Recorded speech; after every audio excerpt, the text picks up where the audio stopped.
بسم الله الرحمن الرحيم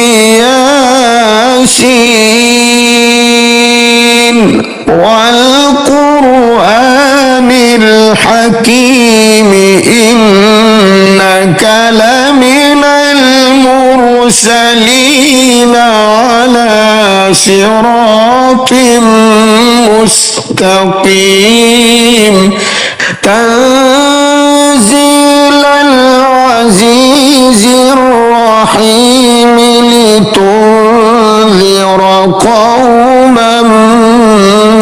ما أنذر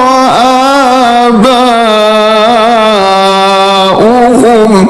لتنذر قوما ما أنذر آباؤهم فهم غافلون لقد حق القول على أكثرهم فهم لا يؤمنون